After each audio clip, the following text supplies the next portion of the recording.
The wind whispered secrets through the tall banana trees behind the glass door mansion.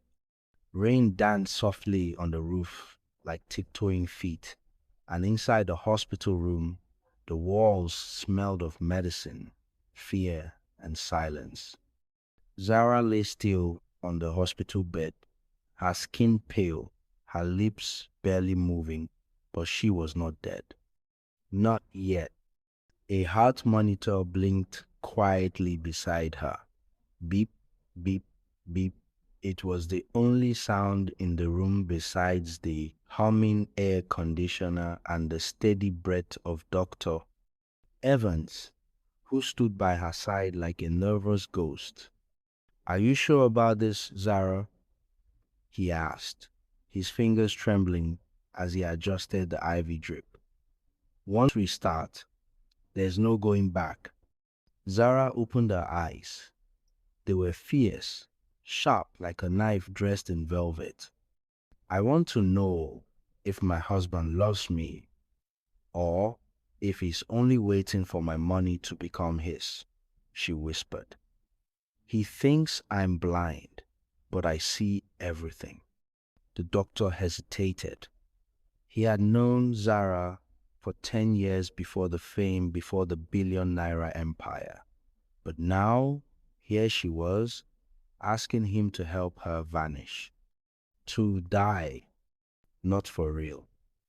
Just long enough to see what her husband, Johnson, would do when the woman he claimed to love was gone forever.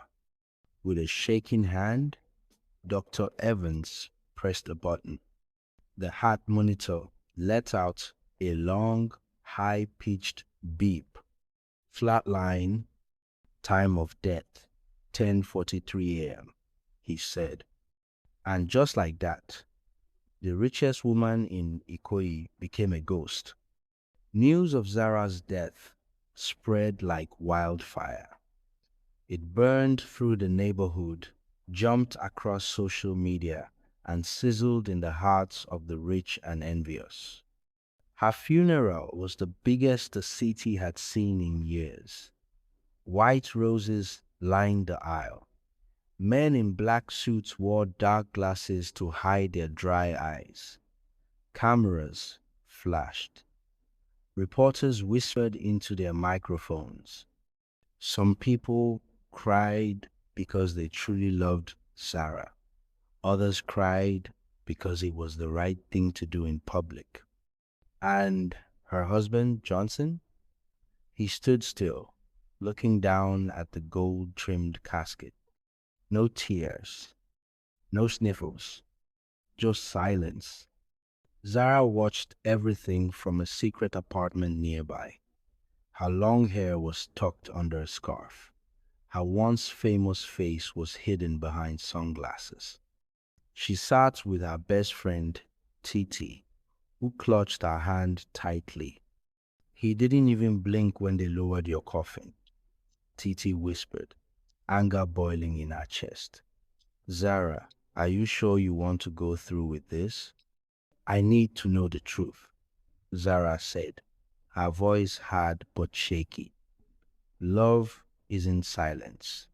Love doesn't sleep in another room. Love doesn't lie." That night, Zara couldn't sleep. She kept replaying old memories. Her wedding day when Johnson had looked at her like she was made of stars. The way his laughter used to fill a room. How he used to hold her hand even in crowded places. But lately, something had changed. He came home late. He answered calls in whispers. He smiled, but the smile never reached his eyes. And when she asked him if something was wrong, he would say, "You're just imagining things, Zara." Now, Zara wasn't imagining anything. She was watching the truth unfold one breathless moment at a time. 3 days after the funeral, something strange happened. Titi burst into Zara's safe house with panic in her eyes. "I saw her," she cried. "There's a woman in your house." Zara's heart thumped. What woman? She's young, pretty, long braids. She came in through the back gate like she belonged there, and she kissed Johnson on the cheek like it was her home now. Zara didn't blink. She simply reached for her phone. On the screen, a new video had gone viral. It showed Johnson walking with a woman, Catherine, a rising social media star with a sugary smile and sharp eyes. They were shopping, laughing, holding hands. She was wearing Zara's necklace. Zara's hands shook. The test had only just begun, and the answers were already turning to poison. It was midnight when Zara returned to the mansion. She crept through the back garden like a shadow, her feet silent on the wet tiles. Every window was dark except one. Her bedroom. She climbed the stairs, her heart pounding like war drums. The door creaked as she opened it slowly. There it was, her perfume on the dresser. Her red dress hung neatly on a chair, a new toothbrush in the cup. Her mirrors smudged with fingerprints that were not hers. Zara walked to the vanity table and stared into the mirror. For a moment, she saw herself tired, broken, but still standing. Then she looked again and saw someone else. Catherine. Zara smiled coldly and placed one of her gold earrings on the table. A message. I was here, and I am coming back. The wind in Ikoyi carried whispers. At midnight, a sleek black car poured into the glass door mansion. Its headlights blinked once, then vanished into the thick silence. The gate shut slowly, like the closing of a giant's mouth, swallowing secrets whole.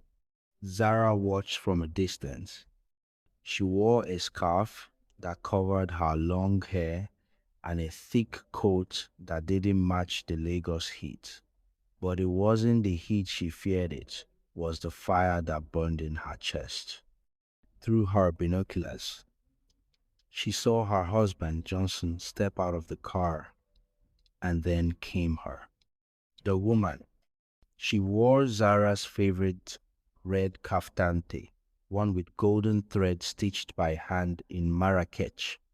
She giggled and held Johnson's arm like she'd always belonged there. Her skin glowed under the moonlight. Her hair danced in the breeze like it knew no shame.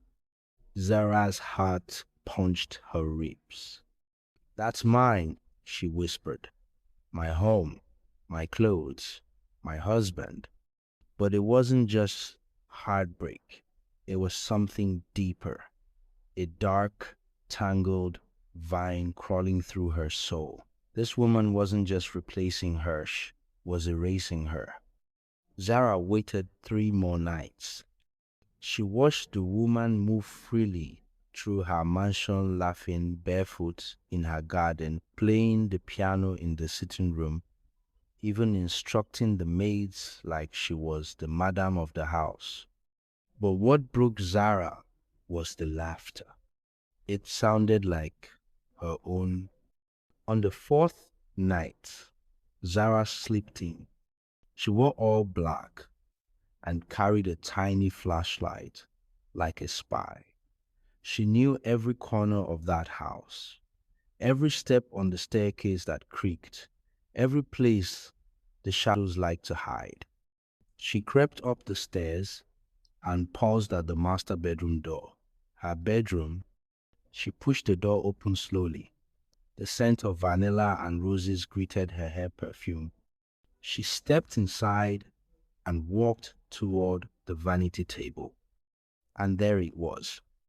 The mirror, the same mirror she had sat in front of every morning and every night for 12 years. The same mirror where she had first imagined the wrinkles beneath her eyes. The same mirror where she once smiled, believing she was loved. She sat down slowly. The drawers were open, messy. Catherine's lip gloss was scattered. Her earrings sat where Zara's wedding ring used to be. Zara looked up at her reflection. She didn't cry. She didn't scream. She simply reached into her coat pocket and pulled out one long gold earring to match to one she used to wear every Sunday to church. She placed it gently on the vanity table. The message in silence. I am watching. I remember. I'm not gone. Then she disappeared back into the night like a ghost. Zara returned to the doctor. Dr. Evans sat behind his desk, fidgeting with his pen like it might explode. His office smelled like cold metal and lies. You said she wouldn't know, Zara said, her voice cold as marble. I didn't tell her, he whispered. I swear, Zara, I didn't. She's wearing my clothes, living in my house, and smiling like she's mean. You think she just guessed? He shook his head, his eyes darting like trapped birds. She overheard us months ago. That day in the hospital, she was in the corridor. I didn't know.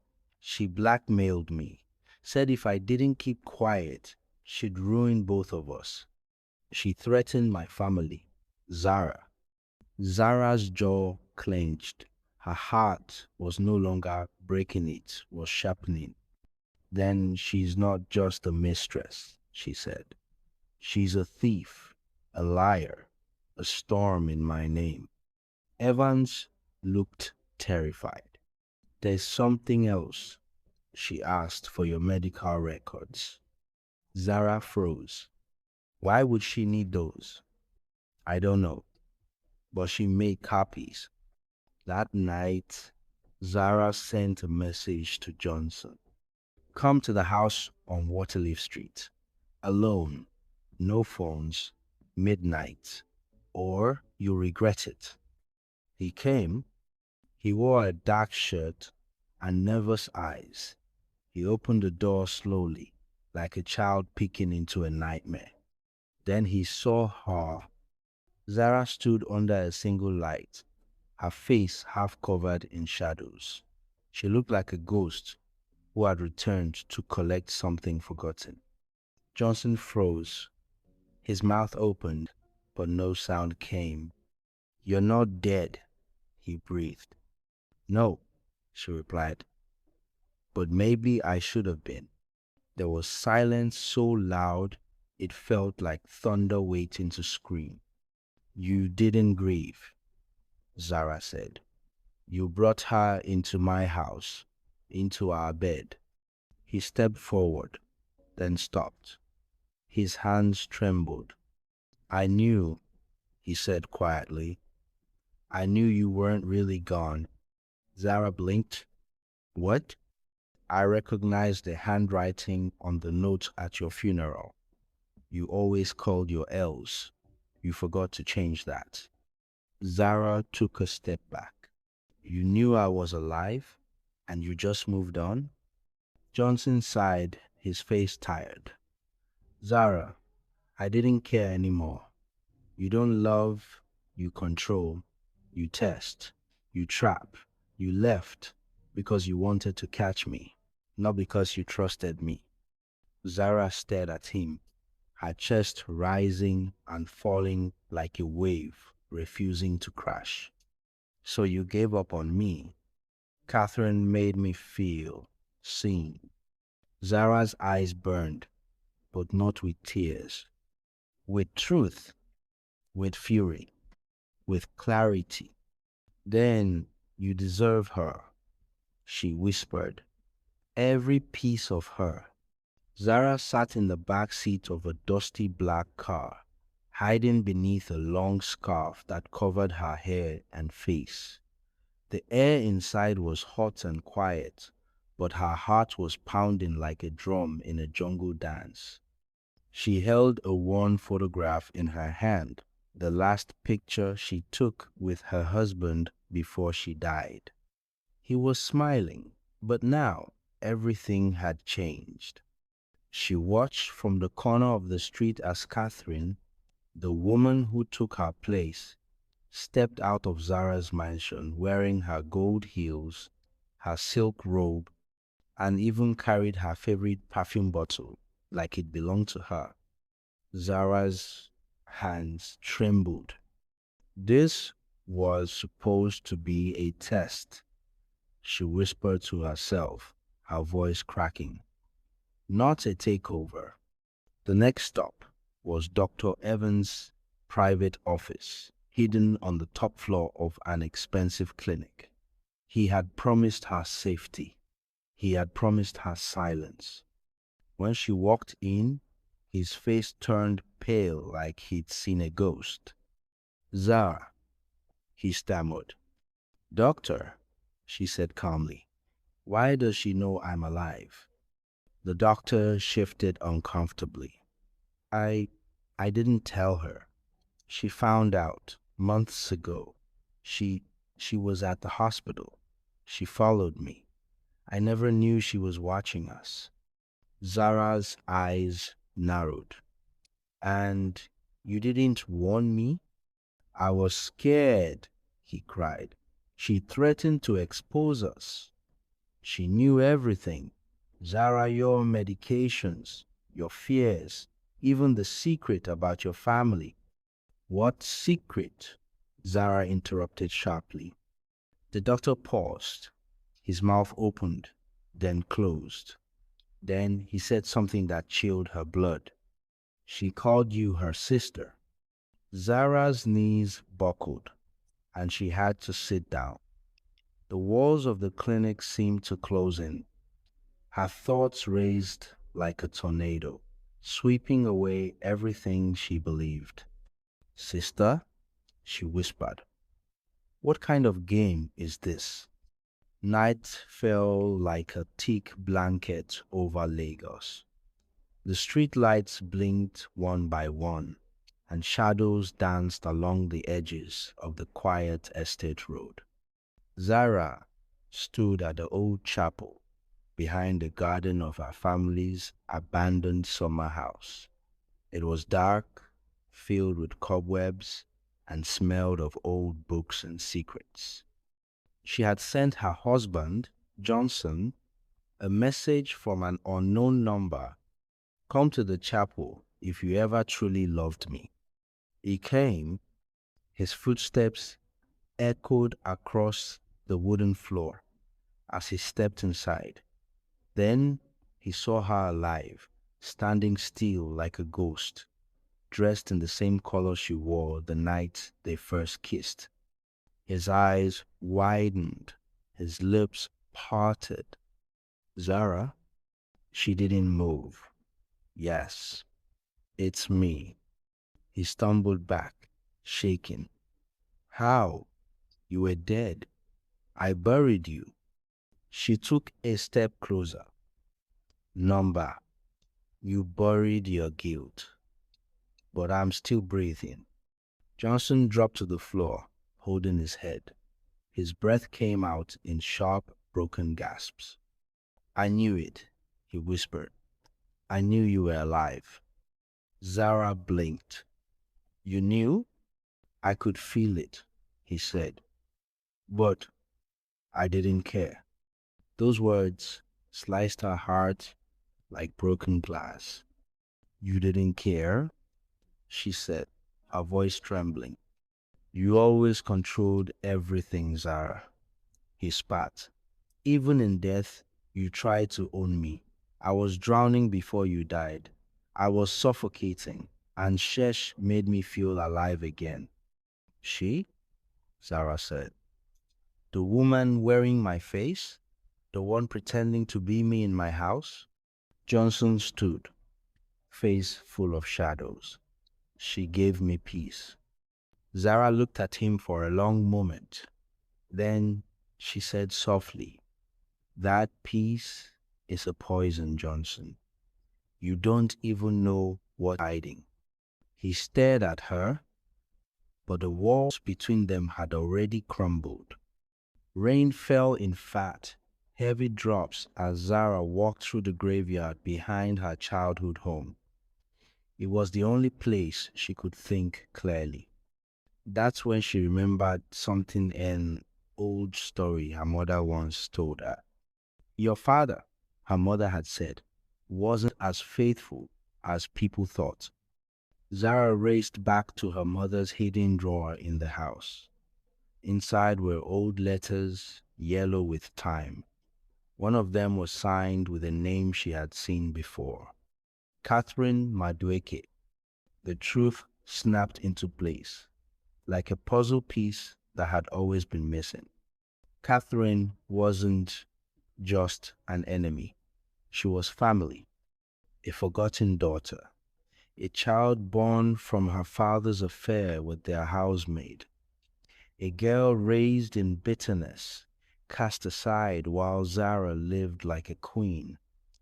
This wasn't just about love or revenge. This was about belonging. And now, Catherine had taken everything Zara's home, her husband, her name, and she wasn't letting go. Zara clenched her fists. She didn't just steal my life, she whispered. She was raised to take it. The night was heavy with tension, as if the air itself was holding its breath. Zara stood at the edge of the grand balcony, the moonlight casting sharp shadows across her face. Her heart was racing, not because she feared Catrineno. She had already realized she had nothing left to lose. It was because tonight, for the first time in months, she was going to take control of her life again. Behind her, the mansion stood still, like a great beast waiting in silence. Inside, she could hear the faint sound of Laughter Johnson's voice, warm and sweet, mingling with Catherine's. Zara shuddered, her fingers curling into fists at her sides. It wasn't just the betrayal that burned, it was the lie. She had known this day would come, but even now, seeing it unfold before her eyes, it felt like a cruel twist of fate. Tonight, she was going to reveal everything. The game, the lies, the twisted web of deception. She was going to expose Catherine for who she really was. As she turned to walk inside, her thoughts spun back to the moment she first discovered the truth. It had been a week since Zara faked her death. As she quietly watched the news and saw her own face, cold and lifeless on the screen, a wave of guilt surged through her. But it was nothing compared to the moment she overheard Johnson's phone call in the dark. He had been talking to Catherine, laughing as though nothing had changed. The words that slipped out of his mouth made Zara freeze. I thought it was clever, you know. She staged her death like some drama. But now that she's gone, I don't have to pretend anymore. And then Catherine's voice, so sweet, yet venomous, echoed in the room. You really think I'm going to let her get away with it? You know what I've been through. This is my moment, Johnson. She has no idea what she started. Zara's blood turned cold. She couldn't believe what she had just heard. Catherine had been planning this from the beginning, not just to steal Johnson away, but to steal her life. Zara crept into the mansion, her heart pounding with purpose. She moved silently through the corridors, her shoes barely making a sound on the marble floors. She passed the ornate pictures of herself and Johnson, once so full of love, now mocking her. The walls seemed to whisper, "You've been deceived." As she reached the grand living room, she paused. There, In the center of everything was Catherine. She was lounging on Zara's favorite velvet chair, a glass of wine in her hand, looking perfectly at home in Zara's life. Catherine looked up and saw Zara standing in the doorway, her face pale with shock. You, you're still alive? Catherine's voice was low, the surprise quickly replaced by a twisted smile. I thought you'd learned your lesson. Zara stepped into the room, her eyes narrowing with quiet fury. You thought you could take everything from me, didn't you, Catherine? She said, her voice like ice. Well, you've got a big surprise coming. You see, I've learned the truth, the whole truth. Catherine's smile faltered for just a second, but it was enough for Zara to see the cracks in her armor. The moment of doubt was like a knife in the silence. You think you're the only one with secrets? Zara continued, walking slowly towards Catherine. You think you've been clever, playing the role of the grieving widow's best friend, but you don't know who you're dealing with. Catherine's eyes flashed with something darker. What are you going to do? Expose me? It won't change anything. Johnson is mine now. He always was. Zara's hands trembled, but not with fear. She had the upper hand now. You're wrong, she said, the words cutting through the air like a sharp knife. Johnson never loved you. He only loved the idea of you, the woman who could replace me, who could give him what he thought he wanted. But the truth is, Catherine, you were never meant to be his. You're my sister. My half-sister. The words hung in the air like a bomb waiting to explode. For a moment, there was silence. Then Catherine's face turned ghostly pale. You're lying, she whispered, her voice shaking. I'm not your sister. Oh, but you are, Zara said, her eyes cold and knowing. I know about your mother, the one you've hidden from everyone. I know about the affair. I know how you were born in the shadows, and I know how you tried to use Johnson and me to make up for what you lost. Catherine stood up so fast, the wine glass slipping from her hand and shattering on the floor. You can't prove it, she hissed, her eyes wild. You have nothing. Oh, I have everything, Zara replied, her voice steady. I've been keeping track of your lies. Every phone call, every letter. I've watched you twist everything around, turning people against me. And now, it's your turn to face the truth. The confrontation had reached its peak, but neither of the women was ready to back down. Zara's heart raced, but she stood her ground, determined to end this once and for all. But before either of them could say another word, the door burst open. Johnson stood in the doorway, his face pale, his eyes darting between Zara and Catherine. He looked between the two women, as if caught in a nightmare. You knew? Johnson's voice was shaky. Zara stared at him, her expression unreadable. I knew, and I'm done playing games.